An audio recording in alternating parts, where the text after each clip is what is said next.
पर जब अभिषेक ने इस बात पर मजाक उड़ाया था, जी।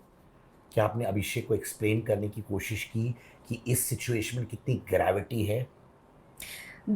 अभिषेक में मैच्योरिटी बहुत कम है सर। मैंने भी नोटिस किया है। It's very hard to sit and talk to him and explain things to him because वो बोलता बहुत ज़्यादा है, वो सुनता कम है।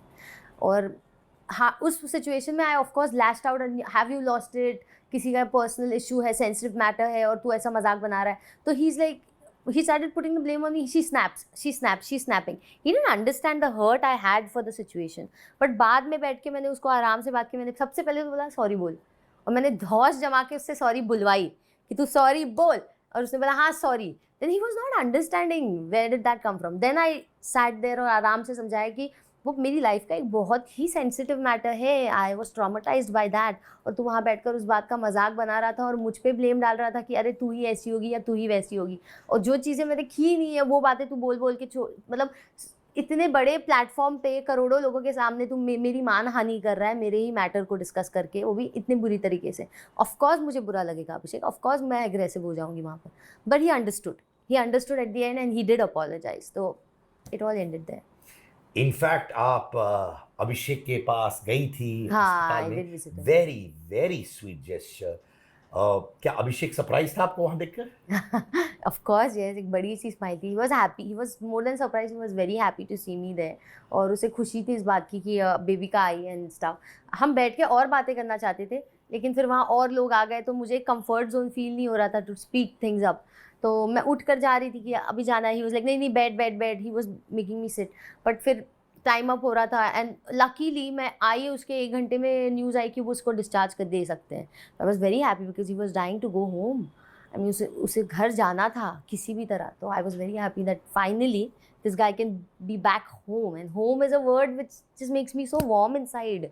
इट्स क्रेजी यार, वो शब्द सुनती हूँ ना तो इट्स वेरी सुकून। अरे यार अलग लेवल का सुकून। तो आई वॉज हैप्पी इसको अब वो सुकून मिल सकता है, क्योंकि हम सब घर लौट चुके थे, वो नहीं लौटा था। So I was happy he was going home, and yeah, we had a cordial, good chat, and things were fine. But cordial good chat यानी कुछ चीजें जो आप एक्चुअली एक्सप्रेस करना चाहते थे अभिषेक के साथ, वो कर पाए कि नहीं हो पाया हो रहा है?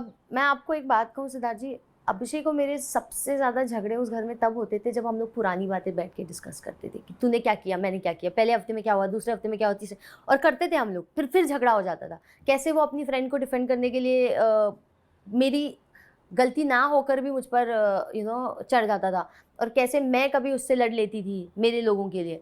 तो वो पुरानी बातें बहुत डिस्कस करते थे। Whenever we used to sit, बस खुन्नस उतारते थे, तूने ये किया, नहीं मैंने ये किया, नहीं तूने ये किया, तूने वो किया। तो मैंने रियलाइज़ किया जितना हम पुरानी बातें ना डिस्कस करें उतना उससे मेरी बातचीत अच्छी होती है, हेल्दी होती है। तो मैं जब हॉस्पिटल गई मैंने सोचा था मुझे नहीं करनी कोई पुरानी बात डिस्कस। तो जितना भी हम लोगों में बातचीत चल रही थी वो अच्छी चल रही थी। It was nice.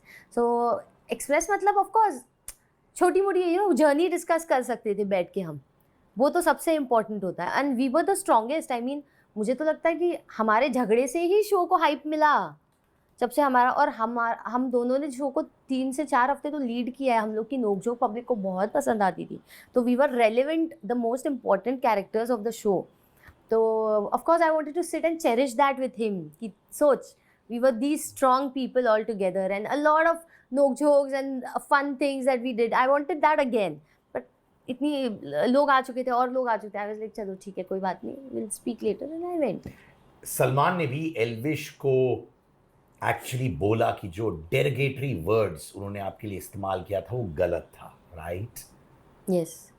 जब वो डेरोगेटरी वर्ड्स एल्विश ने यूज किया, क्या वो कभी कभार कुछ वर्ड्स होता है जो यहाँ सीने पे लगती है, वैसे हुआ था? बहुत हर्ट हुई थी मैं, पर उस मोमेंट पे मैंने कुछ नहीं दिखाया, ना एग्रेशन, ना गुस्सा, ना चिल्लाना, क्योंकि लोग एक्सपेक्ट कर रहे थे कि अब बेबी का करेगी, she lash out. But this is my personality. When I am very much hurt I shut myself badly. So and not everybody understands me, my personality is not easy. हर किसी के समझ में नहीं आऊँगी मैं ऐसी चीज़ हूँ, और हर किसी की समझ में आना ही है तो इतना ऑर्डिनरी मुझे बनना भी नहीं है लाइफ में। क्या बात है यार! Seriously, you can't be so. I'm unusual. Salman sir told me बेबिका की पर्सनैलिटी अनयूजुअल है, तो मुझे वो एक कॉम्प्लीमेंट लगा, क्योंकि यूजुअल बनना किसको है। सो हाँ बहुत हर्ट हुई थी। आई शट माई सेल्फ, और बुरा ये लगा था कि एल्विश के मुंह से निकल रहा था, क्योंकि उसको तो मैं इतना पॉजिटिविटी और रिस्पेक्ट के साथ ट्रीट करती थी डे वन से। उससे मेरी कभी कोई ऐसी पर्सनल झड़प नहीं हुई, कोई लड़ाई नहीं हुई। उसके साथ मैं एक हिलेरियस सरकास्टिक ह्यूमरस साइड भी शेयर करती थी, और I used to love his humour. And हम लोग दोनों में एक वन ऑन वन भी होता था, वो मुझे छेड़ता था, मैं उसको छेड़ देती थी। तो बहुत हैरानी हुई कि why this guy, but I saw that he was getting influenced by those people as well. तो उन दोनों के मुंह से मेरे लिए अनाप शनाप निकलना मेरे को नेचुरल लग रहा था, क्योंकि वैसे भी था एक बिटरमेंट उनके मन में मेरे लिए। तो बट एल्विश के मुंह से क्यों निकला तो बुरा लगा था, बट कोई बात नहीं। देन तीनों में से सबसे ज़्यादा गिल्टी ही एल्विश था, जिसको सच में पछतावा था बात का। तो कर दिया फिर माफ, and things went very well, and then it went to totally normal. पहले जैसा ही रहा सब कुछ। वाओ, बट जैड ने जब अपना पैंट नीचे किया, राइट,